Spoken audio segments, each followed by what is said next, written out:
J'ai 29 ans, je travaille pour l'entreprise de climatisation commerciale de mon père depuis mes 22 ans. J'ai commencé juste après l'université avec un diplôme en commerce et une certification en climatisation que j'avais obtenue en parallèle, car je voulais réellement comprendre l'industrie dans laquelle je m'engageais. Un concept novateur, je sais. Mon père possède Climat Services du Sud, CSS, qui réalise l'installation et la maintenance de systèmes de climatisation commerciale pour les immeubles de bureaux, les hôpitaux, les écoles, tout ce qui est imaginable. Quand j'ai commencé, l'entreprise générait environ 8 millions d'euros par an avec 45 employés. Laissez-moi vous brosser un tableau de la dynamique familiale. Mon frère cadet, Loïc, 26 ans, est l'enfant chéri. Il l'a toujours été. Ce type a traversé la vie en s'appuyant sur son charme et le portefeuille de nos parents. Il a changé de filière 4 fois à l'université. Il a commencé par le commerce, est passé à la communication, puis au marketing, puis à la gestion du sport. Il lui a fallu 6 ans pour obtenir un diplôme en gestion du sport dans une université de second rang dont personne n'a entendu parler, où la principale qualification était de se présenter ivre aux fêtes étudiantes. Son grand coup de carrière après l'obtention de son diplôme, il a travaillé comme ambassadeur de marque, c'est-à-dire qu'il distribuait des échantillons gratuits pour une entreprise de boissons énergisantes pendant 8 mois avant d'être viré pour s'être présenté en état de gueule de bois trop souvent. Ensuite, il a été consultant pour une start-up d'un ami qui a échoué en moins de 6 mois. Puis il a essayé de lancer sa propre marque de lifestyle vendant des vêtements de sport trop chers avec des citations motivantes. Cela a duré environ 3 mois avant qu'il n'abandonne. La dernière fois que j'ai eu de ses nouvelles avant qu'il ne rejoigne CSS, il faisait du marketing sur les réseaux sociaux pour une chaîne de restaurants locale, ce qui consistait principalement à prendre des photos de plats et à les poster sur Instagram. Il a aussi été licencié de ce poste lorsqu'ils ont réalisé que ses 50 000 abonnés Instagram étaient principalement des bots qu'il avait payés et qu'il ne générait aucune activité commerciale. Mais selon nos parents, Loïc était en train de se chercher et d'explorer ses options, et finirait par trouver un endroit parfait. Pendant ce temps, je travaillais 60 heures par semaine et on me demandait quand j'allais faire quelque chose de significatif avec mon diplôme. Le favoritisme n'était pas subtil. Il ne l'avait jamais été. En grandissant, Loïc a eu une nouvelle voiture pour son 16e anniversaire. J'ai dû partager l'ancienne monospace de maman et payer mon propre essence. L'université de Loïc a été entièrement payée, frais de scolarité, logement, argent de poche, tout. J'ai eu une couverture partielle des frais de scolarité et j'ai dû travailler à temps partiel, en plus de contracter des prêts pour le reste. Les voyages de Loïc à la plage pendant les vacances de printemps étaient financés. Mon besoin d'un nouvel ordinateur portable pour mes cours ? Tu ne peux pas simplement utiliser les ordinateurs de la bibliothèque ? Quand Loïc a enfin obtenu son diplôme après 6 ans, ils lui ont organisé une énorme fête dans un bon restaurant. Ils ont invité environ 40 personnes. Quand j'ai obtenu mon diplôme à temps avec mention et un emploi assuré, nous sommes allés à la boucherie, juste nous 4. Papa a passé tout le dîner à parler d'une affaire sur laquelle il travaillait. Et voici la chose qui m'a vraiment fait réaliser. Quand j'ai commencé chez CSS, à travailler dur, à apprendre l'entreprise, papa soulignait constamment chacune de mes erreurs. Ce n'est pas comme ça qu'on fait les choses ici, mon fils. Tu dois penser de manière plus stratégique. Arrête d'essayer de changer les choses juste pour les changer. Mais quand Loïc échouait à ses différents emplois, cette entreprise ne le méritait de toute façon pas. Ils n'ont pas reconnu son potentiel. C'est leur perte. Pendant ce temps, je me démenais dès le premier jour. J'ai commencé dans l'entrepôt à faire l'inventaire et la logistique, puis je suis passé à la coordination de projets, puis à la gestion des opérations. La deuxième année, je dirigeais essentiellement toute l'activité quotidienne pendant que mon père s'occupait des ventes et des relations avec les grands clients. Et voici le truc, j'étais vraiment bon. Quand j'ai repris les opérations, nous étions constamment en retard, nous perdions de l'argent à cause d'un routage inefficace, et nos scores de satisfaction client avoisinaient les 72%. Nos techniciens conduisaient partout dans la région sans aucune logique dans leurs itinéraires. Nous avions des gars qui passaient devant des chantiers pour se rendre à d'autres chantiers, accumulant des coûts de carburant insensés et du temps perdu. L'inventaire des pièces était un désastre. Nous avions soit beaucoup trop de choses dont nous n'avions pas besoin, soit nous manquions de composants critiques au moment où nous en avions besoin. En 6 mois, j'ai restructuré l'ensemble de notre système de répartition, mis en œuvre un nouveau logiciel de gestion de projet qui fonctionnait réellement, pas le système de pacotille que papa avait acheté à son ami golfeur, et réorganisé nos équipes de terrain par spécialité au lieu de la géographie. Soudain, nos techniciens commerciaux ne perdaient plus de temps sur les appels résidentiels. Nos équipes d'installation n'étaient plus retirées des chantiers pour effectuer des réparations d'urgence. Tout fonctionnait plus facilement. La satisfaction client a grimpé à 94%. Nous avons réduit nos coûts d'heures supplémentaires de 30% tout en améliorant les temps de réponse. Il s'avère que lorsque vous n'avez pas de gars qui conduisent 3 heures aller-retour sur les chantiers, ils peuvent réellement finir le travail pendant les heures normales. Notre taux d'incident de sécurité est tombé à presque zéro parce que je me souciais réellement de la formation et de l'équipement approprié au lieu d'acheter simplement l'équipement le moins cher possible. J'ai également complètement réorganisé nos relations avec les fournisseurs. Papa avait surpayé les pièces pendant des années parce qu'il était fidèle à des fournisseurs qui nous arnaquaient sur les prix. J'ai introduit des appels d'offres concurrentiels, négocié des accords d'achat en gros et bâti des relations avec les fabricants au lieu de passer uniquement par des distributeurs. Cela nous a fait économiser probablement 300 000 € par an juste sur les coûts de matériaux. Les contrats de maintenance préventive que j'ai mis en place sont devenus une énorme source de revenus. Au lieu de simplement répondre aux urgences, nous avions des accords de service programmés avec des bâtiments dans toute la ville. Des revenus stables et prévisibles. Les clients adoraient ça parce que leur système ne tombait jamais en panne. Nous adorions ça parce que nous pouvions planifier le travail efficacement au lieu de nous précipiter pour les appels d'urgence. J'ai mis en place les systèmes logiciels qui nous permettaient de tout suivre, coût des travaux, productivité des techniciens, utilisation des pièces, historique des clients. Papa gérait l'entreprise avec des plannings papier et des sentiments instinctifs. Je nous ai donné des données réelles pour prendre des décisions. La 3e année, cette année, j'avais aidé à faire passer le chiffre d'affaires annuel de l'entreprise à 14 millions d'euros. Nous étions passés à 68 employés. J'avais décroché 3 contrats hospitaliers majeurs qui rapportaient environ 2 millions d'euros par an combinés. L'accord avec le district scolaire que j'avais obtenu durerait 5 ans et comprenait des contrats de maintenance pour 23 bâtiments. Cela seul valait 4 millions d'euros sur la durée du contrat. Je travaillais au minimum 60 à 70 heures par semaine, gérant les réunions opérationnelles tous les lundis matins, les négociations avec les fournisseurs, supervisant personnellement nos 3 plus grands projets d'installation, prenant les appels de service d'urgence à 2 heures du matin lorsque notre technicien de garde ne pouvait pas gérer la situation parce que je savais réellement comment dépanner des systèmes complexes, interviewant et formant les nouvelles recrues, examinant les finances, planifiant l'expansion. Je faisais le travail d'au moins 3 personnes et j'étais payé moins qu'un responsable des opérations de première année dans n'importe quelle autre entreprise du secteur. Et voici ce que j'étais payé pour tout ça, 62 000 € par an. Oui, vous avez bien lu. 62 000 € pour gérer une opération de 14 millions d'euros. Pas de prime, pas de participation aux bénéfices, pas de participation au capital, juste un salaire qui ne couvrirait même pas un appartement décent dans la plupart des villes. J'avais demandé des augmentations 2 fois auparavant. La première fois après ma première année, papa a dit, voyons comment se passe la 2e année. La 2e fois après la 2e année, il a dit, l'argent est serré en ce moment. Peut-être l'année prochaine. Ce qui était faux parce que j'avais vu les chiffres. Nous avions une autre année la plus rentable de tous les temps. Alors, il y a 3 mois, j'ai décidé de prendre mon courage à 2 mains et de demander ce que je méritais réellement. J'ai préparé toute une présentation, rassemblé 3 ans de données montrant exactement la valeur que j'avais ajoutée. J'ai comparé les salaires des responsables des opérations dans des entreprises de taille similaire dans notre secteur. En moyenne, 95 000 à 120 000 €. J'ai documenté chaque réalisation majeure. Chaque contrat que j'avais aidé à obtenir. Chaque initiative de réduction des coûts que j'avais mise en œuvre. Je suis entré dans son bureau un mardi matin.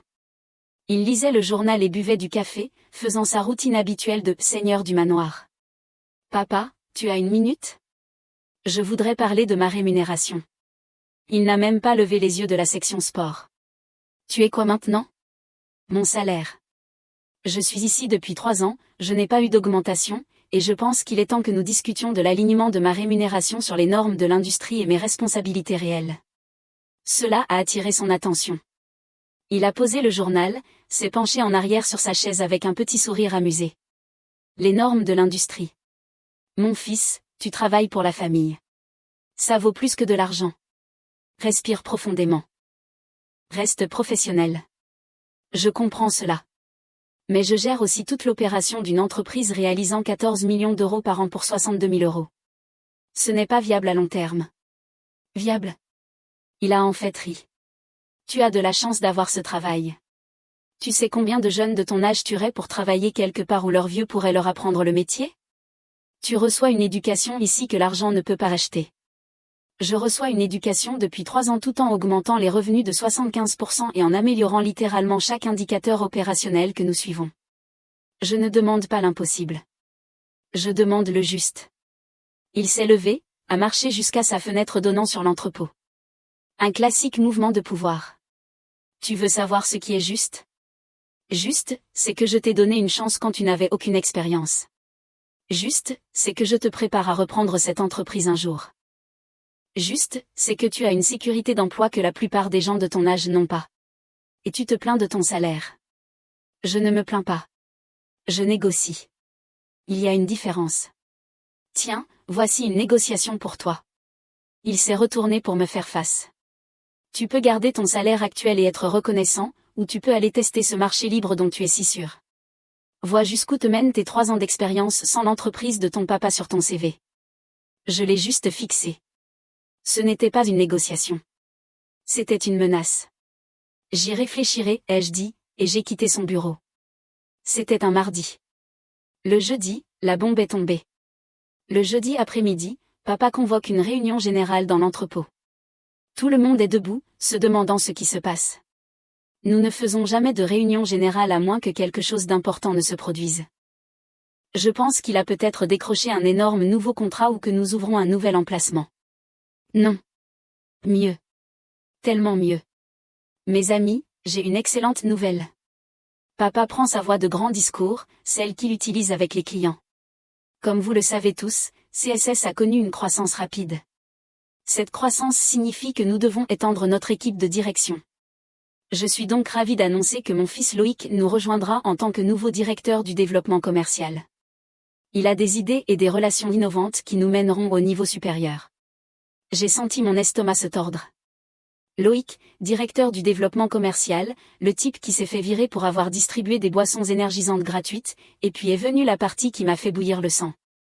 Loïc va se concentrer sur l'expansion de notre présence sur le marché et l'apport de nouvelles affaires. Il travaillera en étroite collaboration avec moi sur la stratégie et les relations clients. C'est une période excitante pour la famille Climat Service du Sud et l'entreprise Climat Service du Sud. Après la réunion, j'ai acculé mon père dans son bureau. C'était quoi, ça? C'était quoi? Loïc, directeur du développement commercial. Il ne connaît rien à la climatisation ou à la gestion d'entreprise. Il n'a pas besoin de connaître la climatisation. C'est à ça que servent les techniciens. Il connaît des gens. Il a de la personnalité. C'est ça, la vente. Quel est son salaire, ai-je demandé, même si je savais déjà que la réponse ne me plairait pas. Papa s'est agité inconfortablement. C'est entre lui et moi. Je suis responsable des opérations. Je dois savoir à quoi ressemblent nos frais généraux. Il a soupiré. Il commence à 175 000 € de base plus une structure de commission. J'ai réellement ri. Je n'ai pas pu m'en empêcher. 175 000 €. Vous vous moquez de moi? Il gagne presque 3 fois ce que je gagne. Il est dans la vente. La vente, c'est différent. De plus, il a de l'expérience en développement de marque. Développement de marque. Il distribuait des boissons énergisantes dans les fêtes étudiantes. Surveille tonton. Loïc va apporter une nouvelle perspective.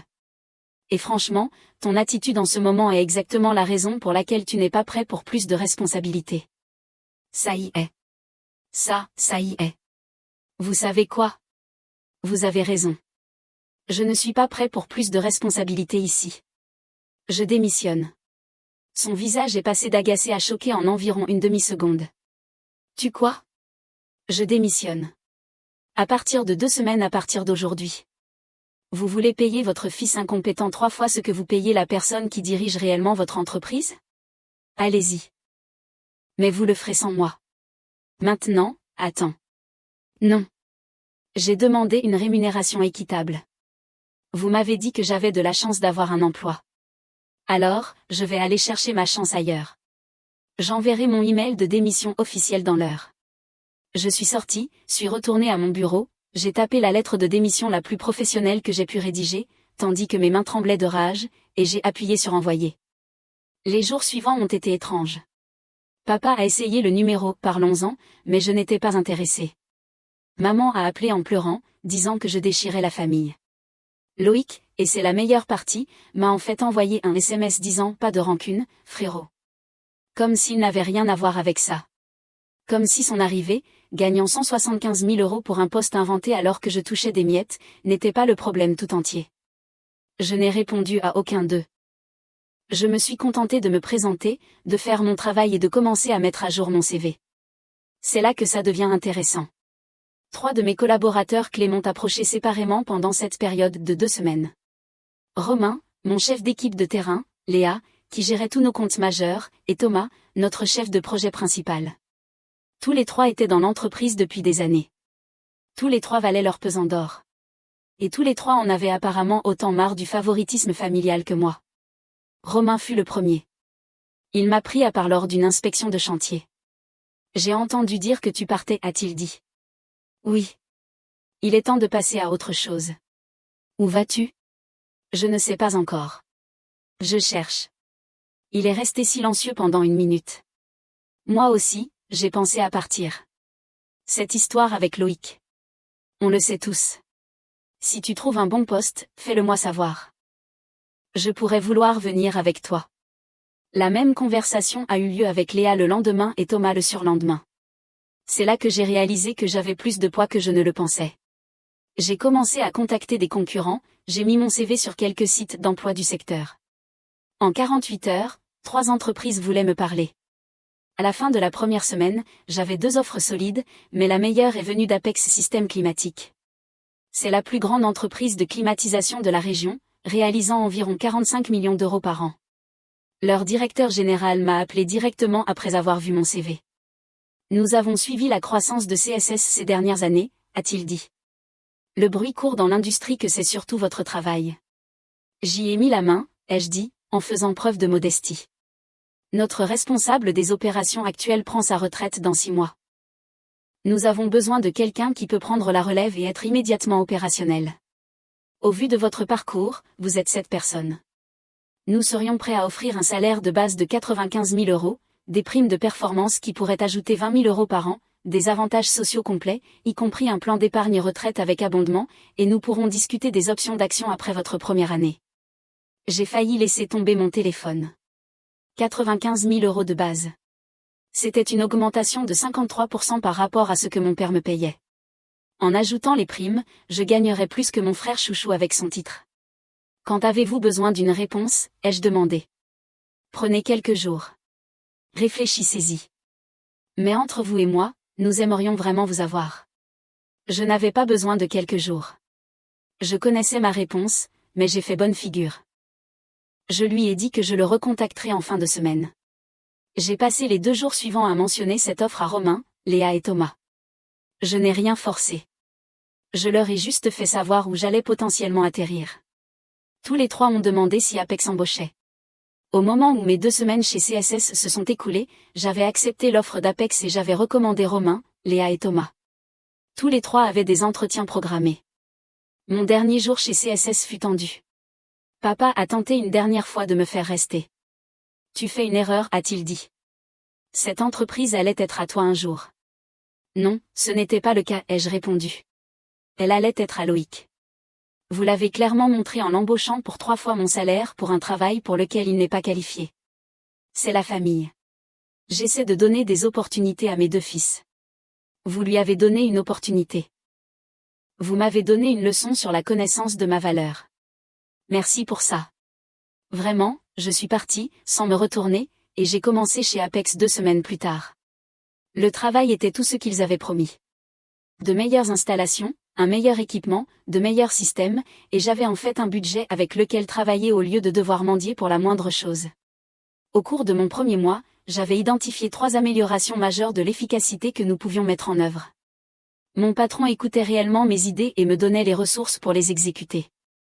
Le meilleur, c'est que Romain, Léa et Thomas ont tous été embauchés dans les 6 semaines suivant mon arrivée. Romain est devenu directeur des opérations de terrain senior. Léa a repris 2 de leurs plus gros comptes. Thomas a été promu directeur de projet régional. Tous les 3 gagnaient plus d'argent qu'ils n'en avaient gagné chez CSS avec de meilleurs avantages. Pendant ce temps, de retour chez CSS, l'entreprise était apparemment en train de s'effondrer. Je n'en ai pas entendu parler directement au début, mais les nouvelles voyagent dans cette industrie. Les gens parlent. Les techniciens connaissent les techniciens.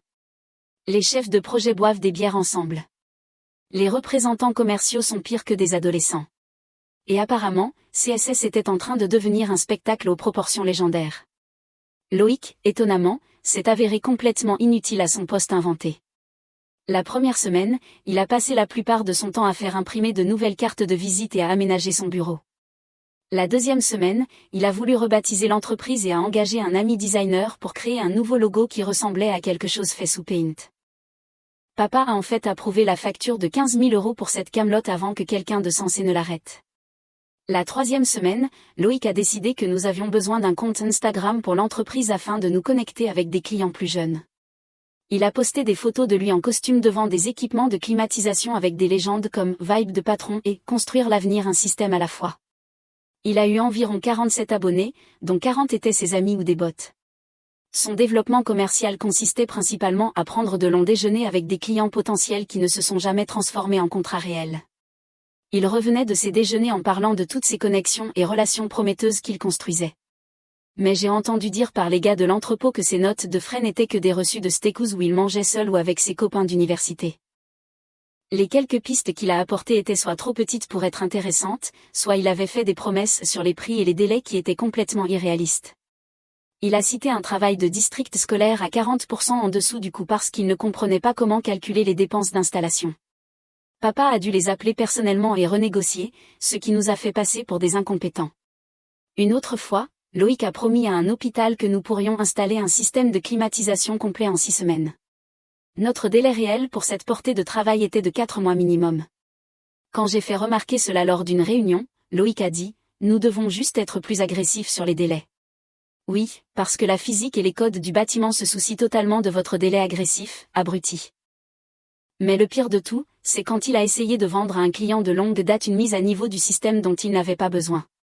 C'était un client avec lequel nous travaillons depuis 15 ans. Il nous faisait confiance. Loïc a carrément menti sur la défaillance de leur système actuel pour essayer de faire une vente. Le gestionnaire des installations a appelé mon père directement pour se plaindre. Nous avons failli perdre un contrat de maintenance annuel de 200 000 € parce que Loïc pensait qu'il jouait aux vendeurs de voitures d'occasion. Il passait la plupart de son temps à poster sur LinkedIn des messages sur la révolution de l'industrie de la climatisation avec des publications de leadership éclairées qu'il n'avait clairement pas écrites lui-même. 5 façons dont le contrôle climatique révolutionne les entreprises modernes. Pourquoi votre système de climatisation est en fait votre meilleur employé? Des trucs embarrassants qui ont obtenu environ 12 likes des mères des autres. Sans moi pour gérer les opérations, mon père a dû reprendre la main, mais il n'avait pas géré les opérations quotidiennes depuis 3 ans. Il ne connaissait pas les nouveaux systèmes que j'avais mis en œuvre. Il ne comprenait pas les flux de travail que j'avais optimisés. Il ne savait pas quels fournisseurs nous utilisions ni pourquoi. Il revenait constamment aux anciennes méthodes qui n'avaient pas fonctionné, ce qui est exactement la raison pour laquelle je les avais changées en premier lieu. J'avais mis en place tout ce système de répartition numérique où les techniciens recevaient des affectations sur des tablettes avec tout l'historique du travail, les pièces nécessaires, les notes du client.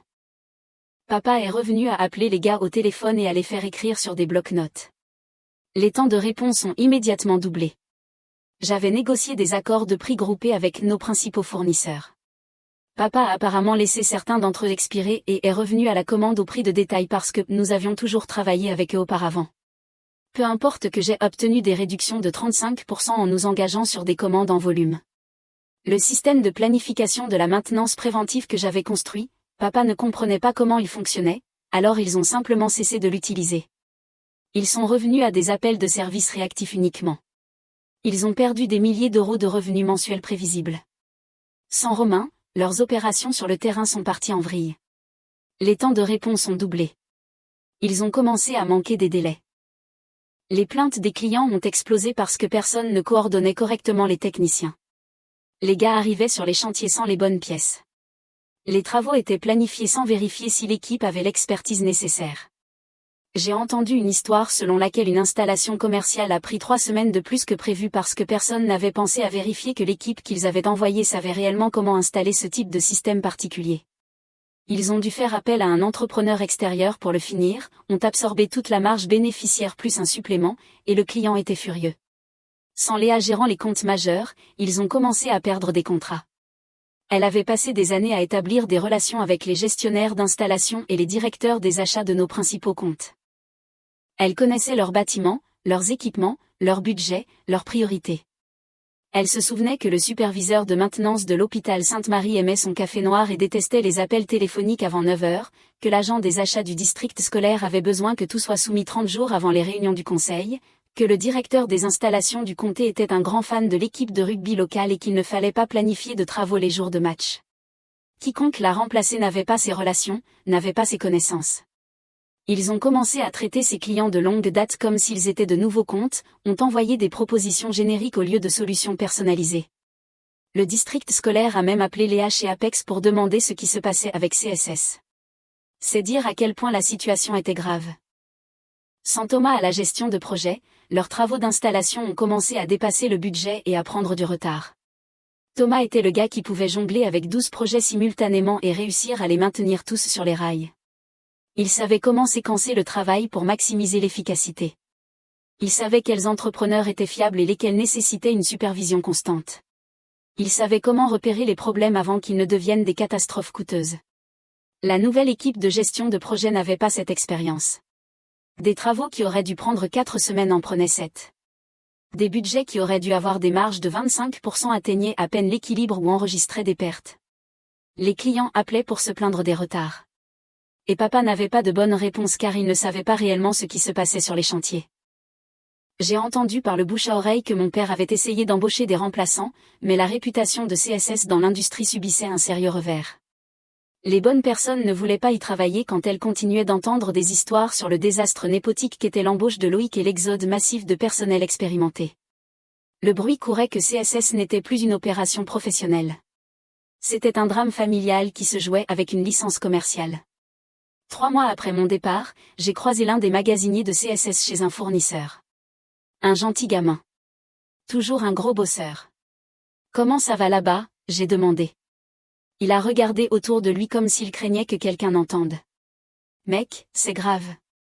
On a perdu les contrats hospitaliers. 2 des bâtiments du district scolaire nous ont lâchés.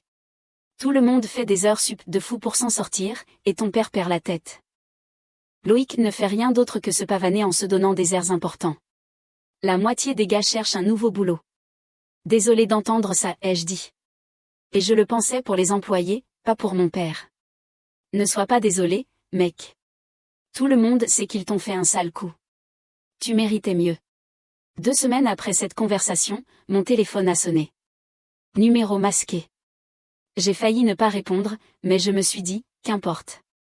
Bonjour, c'est ton père. Oh, ça promet. Que puis-je faire pour toi, papa? Il faut qu'on parle de ton retour. J'ai en fait éloigné le téléphone de mon oreille et je l'ai regardé comme si j'avais mal entendu. Tu veux que je revienne? Les choses sont difficiles depuis ton départ. Nous avons besoin de quelqu'un avec ton expérience pour stabiliser la situation. Et Loïc? Il passe à un autre rôle. Traduction, nous avons réalisé que nous avions merdé, mais nous ne voulons pas l'admettre directement. Voici ma contre-offre, ai-je dit. Non, ne sois pas puéril. Je ne suis pas puéril. Je suis professionnel. Vous avez eu la chance de me traiter équitablement. Vous avez choisi de me traiter comme un moins que rien tout en offrant un parachute doré à mon frère incompétent. Ça m'a montré exactement ma place avec vous. J'ai tourné la page. Vous devriez le faire aussi. Je t'offre le poste de directeur des opérations à 90 000 € de salaire. Je gagne déjà 95 000 € de base plus des primes chez Apex. Essayez encore. D'accord. 100 000 € et nous discuterons d'une participation au capital. Vous en discuterez. Ce n'est pas une offre. C'est un peut-être. De plus, même si vous me donniez 100 000 €, vous me demandez de revenir pour réparer tous les problèmes que vous avez créés en ne m'écoutant pas en premier lieu. Pourquoi ferais-je ça? Parce que c'est l'entreprise familiale. Parce que tu serais propriétaire un jour. Vous savez quoi? J'en ai assez de cette conversation. Bonne chance, papa. J'ai raccroché.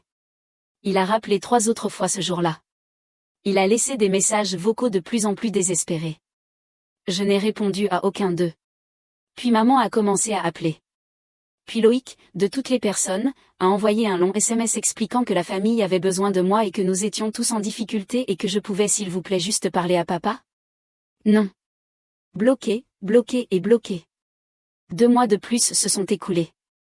J'ai appris par de multiples sources que CSS était au bord du gouffre. Ils avaient perdu environ 40% de leur contrat. Le chiffre d'affaires était tombé à environ 7 millions d'euros, moins qu'à mes débuts. Ils avaient dû licencier environ un tiers de leur personnel. On disait que papa avait contracté un énorme prêt pour essayer de maintenir l'entreprise à flot, et maintenant il ne pouvait plus effectuer les paiements. Puis j'ai reçu un appel d'un avocat d'affaires que je n'avais jamais rencontré. Il a dit qu'il représentait CSS dans des procédures de faillite potentielle et que mon père lui avait donné la permission de me contacter pour m'informer sur une éventuelle consultation pour aider à restructurer l'entreprise. À quel point c'est grave, ai-je demandé. Sans amélioration opérationnelle significative et de nouveaux contrats dans les 90 prochains jours, ils devront déposer le bilan. Et vous pensez que je peux arranger ça? Votre nom est revenu à plusieurs reprises lorsque nous avons interrogé les employés sur ce qui a changé avant et après votre départ. J'ai laissé cela s'imprégner. 3 ans de mon travail systématiquement démantelé en 6 mois parce que mon père était trop têtu et trop occupé à jouer les favoris pour reconnaître ce qu'il avait. Je vais être honnête avec vous, ai-je dit à l'avocat. Je n'ai absolument aucun intérêt à sauver cette entreprise. Aucun. Mon père a eu la chance de valoriser mes contributions quand j'étais là. Il a choisi de ne pas le faire. C'est sa faute. Je comprends, mais je suis obligé de demander. Y a-t-il une quelconque circonstance dans laquelle vous envisageriez d'aider? J'y ai réfléchi. J'ai pensé à tous ces employés qui ne méritaient pas de perdre leur emploi à cause de l'ego de mon père. J'ai pensé aux clients qui seraient dans l'embarras si CSS faisait faillite en plein contrat. J'ai pensé à la satisfaction de faire admettre à mon père qu'il avait tort. Voici le seul scénario que j'envisagerais, ai-je dit. Transfert de propriété complète à mon nom. Il me cède 100% des parts de l'entreprise. Il quitte complètement. Pas de rôle consultatif, pas de siège au conseil d'administration, rien. Je fais venir une équipe de direction en laquelle j'ai confiance, je restructure comme bon me semble, et il n'a aucune influence. Ce sont mes conditions. C'est une demande importante. C'est ma seule offre. Et honnêtement, il devrait l'accepter car sans moi, cette entreprise est de toute façon morte. Avec moi, au moins les employés gardent leur emploi et les clients sont servis. Il repart sans rien de toute façon. De cette façon, au moins quelque chose qui porte son nom survit. Je transmettrai cela à mon client. 2 jours plus tard, papa m'a appelé du bureau de son avocat. Au haut-parleur, ces conditions sont scandaleuses, a-t-il commencé. Alors ne les acceptez pas, déposez le bilan. Perdez tout. Mais ne me faites pas perdre mon temps à prétendre que vous avez un quelconque levier ici. J'ai bâti cette entreprise.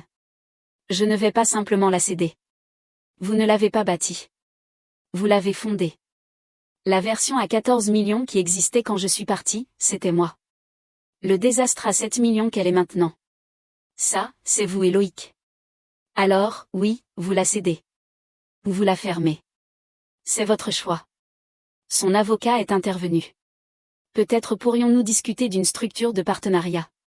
Pas de partenariat, transfert complet ou rien. Silence sur la ligne. J'entendais pratiquement les dents de mon père grincer. Tu trahis ton propre père, a-t-il finalement dit. Non, je propose de sauver quelque chose que vous avez détruit. Vous êtes juste furieux que pour la sauver, il faille admettre que vous aviez tort sur tout, sur moi, sur Loïc, sur ce dont cette entreprise avait besoin. Et vous savez ce qui est vraiment drôle? Si vous m'aviez juste donné une augmentation équitable et m'aviez traité avec un respect de base, rien de tout cela ne se produirait. Vous auriez toujours votre entreprise. Je la dirigerai toujours. Nous serions toujours en croissance. Au lieu de cela, votre ego a tué votre entreprise. Je lui offre juste une greffe. Plus de silence. J'ai besoin de temps pour y réfléchir. Vous avez 48 heures. Après cela, mon offre expire et vous vous débrouillerez seul. Le compte à rebours est lancé, papa. J'ai raccroché. Ces 48 heures m'ont semblé longues. Une partie de moi s'attendait à ce qu'il refuse par fierté. Une partie de moi ne savait même pas si je voulais qu'il accepte. Voulions-je vraiment retourner chez CSS, même si j'en étais propriétaire? Mais il y avait quelque chose de poétique là-dedans. L'entreprise où il avait refusé de me traiter équitablement, me la signant parce que sa fierté l'avait détruite. La position d'enfant doré qu'il avait créée, éliminée. Moi, revenant non pas comme l'employé sous-évalué, mais comme le propriétaire. Oui, je voulais ça. À la 47e heure, son avocat a appelé. Il accepte vos conditions. Nous allons commencer à rédiger les documents. Il va vraiment le faire. Il n'a pas le choix. C'est ça ou la liquidation. Et entre nous, je pense que perdre l'entreprise au profit de son fils est légèrement moins humiliant que de la perdre au profit des créanciers. Les formalités ont pris 3 semaines. Transfert de propriété, reprise de prêt, accord de restructuration. J'ai fait appel à mon propre avocat pour m'assurer que chaque détail était inattaquable. Pas de faille, pas de retour en arrière possible. Le jour où nous avons tout signé, mon père semblait avoir vieilli de 10 ans. Assis en face de moi à la table de conférence de l'avocat, il évitait à peine le contact visuel. « Tu fais une erreur », a-t-il dit en signant la dernière page. « Cette entreprise a besoin de la famille à sa tête. »« Elle a de la famille à sa tête », ai-je répondu. « Moi, juste pas le membre de la famille que vous vouliez. » Loïc n'était même pas à la signature. J'avais clairement fait savoir qu'il était licencié avec effet immédiat dans le cadre de l'accord. J'ai appris plus tard qu'il avait piqué une crise massive, menacé de me poursuivre, menacé de poursuivre papa. Papa lui aurait apparemment dit de grandir et de trouver un vrai travail. J'ai presque eu pitié de lui. Presque. Alors que mon père se levait pour partir, il a tenté une dernière manipulation. Ta mère est dévastée. Tu sais que ça la tue. Alors elle aurait dû parler quand vous me traitiez comme de la merde. Les actions ont des conséquences. Il s'avère que cela s'applique aussi aux parents. Il est parti sans un mot de plus. J'ai officiellement pris les rênes de CSS un lundi. J'ai passé la première semaine à évaluer les dégâts. C'était pire que je ne le pensais. Pas seulement des contrats perdus et des revenus en baisse. Toute la culture d'entreprise était devenue toxique. Le moral était au plus bas. Les gens avaient peur de prendre des décisions. Tout fonctionnait sur des systèmes obsolètes car personne n'avait l'autorité pour mettre en œuvre des changements. L'entrepôt était un désordre. Le système d'inventaire était revenu au bloc-notes papier. J'ai trouvé environ 80 000 € de pièces périmées ou restées si longtemps qu'elles étaient obsolètes. L'atelier était désorganisé, des outils manquants, des postes de travail encombrés, les protocoles de sécurité ignorés. J'ai parlé aux techniciens qui étaient restés. La plupart cherchaient d'autres emplois. Les bons se sentaient irrespectés et surchargés. Les médiocres se la coulaient douce parce qu'il n'y avait pas de responsabilité. Le service client répondait aux appels à un taux d'environ 60%. Le reste allait à la messagerie vocale qui était parfois vérifiée. Notre temps de réponse pour les demandes de service était passé de 4 heures à 2 jours. 2 jours pour des urgences de climatisation commerciale. Les finances étaient encore pires que prévu. Non seulement les revenus étaient tombés à 7 millions d'euros, mais les marges bénéficiaires s'étaient effondrées. Des travaux qui auraient dû être rentables atteignaient à peine l'équilibre ou fonctionnaient à perte à cause d'une mauvaise estimation et d'une exécution pire encore. Les frais généraux avaient en fait augmenté malgré des revenus plus faibles parce que papa avait jeté de l'argent sur les problèmes au lieu de résoudre les causes profondes. Première étape, j'ai débauché Romain, Léa et Thomas d'Apex. Il a fallu négocier. Ils étaient heureux là-bas et j'ai dû égaler leurs salaires actuels, voire un peu plus. Romain voulait 120 000 €. Léa voulait 115 000 €. Thomas voulait 125 000 € plus des parts dans l'entreprise. Je leur ai donné à chacun 5% de propriété immédiatement avec l'option d'acquérir davantage en fonction des performances. Tous les 3 ont accepté de revenir en tant que partenaires avec un intérêt direct dans l'entreprise. Deuxième étape, j'ai fait appel à un consultant en RH pour reconstruire la culture. Entretien de départ avec les personnes qui étaient parties.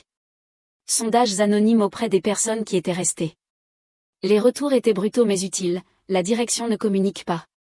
Personne ne sait quel est le plan. Loïc était une blague. L'ancien leadership nous manque. L'entreprise semble sans gouvernail. J'ai créé de véritables descriptions de postes pour chaque fonction. Des structures de rémunération appropriées liées aux normes de l'industrie. Des parcours de progression clairs pour que les gens sachent comment évoluer. Des processus d'évaluation des performances. Des programmes de formation. Fini le népotisme. Fini le favoritisme. Tout est basé sur le mérite. Si vous faisiez du bon travail, vous étiez reconnu et payé en conséquence. Si vous ne le faisiez pas, vous étiez encadré ou orienté vers la sortie. J'ai reconstruit les systèmes opérationnels que j'avais initialement mis en œuvre, ramené la répartition numérique, renégocié les contrats avec les fournisseurs, réinstauré le programme de maintenance préventive, corrigé la gestion des stocks, mis en place des protocoles de gestion de projets appropriés. Tout ce qui fonctionnait avant mon départ, je l'ai tout remis en place, avec les améliorations que j'avais apprises chez Apex. Troisième étape, j'ai contacté personnellement chaque client que nous avions perdu ou qui envisageait de partir. Ce n'était pas délégable. J'ai appelé les gestionnaires d'installation, les directeurs des achats, les superviseurs de maintenance, j'ai expliqué le changement de propriétaire, j'ai assumé la responsabilité des échecs qu'ils avaient connus, j'ai présenté la nouvelle équipe de direction et j'ai décrit spécifiquement comment nous allions résoudre les problèmes. Certains étaient sceptiques, à juste titre.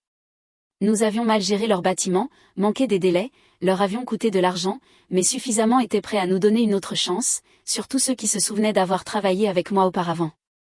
L'hôpital qui nous avait lâchés, je l'ai récupéré avec un contrat probatoire de 6 mois. Le district scolaire nous a permis de soumissionner pour leur prochain projet. Il a fallu 6 mois de travail acharné avant que nous ne nous stabilisions. Chaque jour, il fallait éteindre des incendies et reconstruire la confiance. Mais les revenus ont recommencé à grimper. La fidélisation des clients s'est améliorée. Nous avons réembauché certains des employés licenciés qui étaient bons. Nous avons commencé à décrocher de nouveaux contrats. La première année sous ma direction, nous avons atteint 12 millions d'euros de revenus. Pas encore le pic de 14 millions, mais en progression. La deuxième année, nous avons atteint 16 millions d'euros. La troisième année, l'année dernière, nous avons dépassé les 20 millions d'euros. CSS vaut maintenant plus que jamais. Nous avons 95 employés. Tous sont rémunérés équitablement.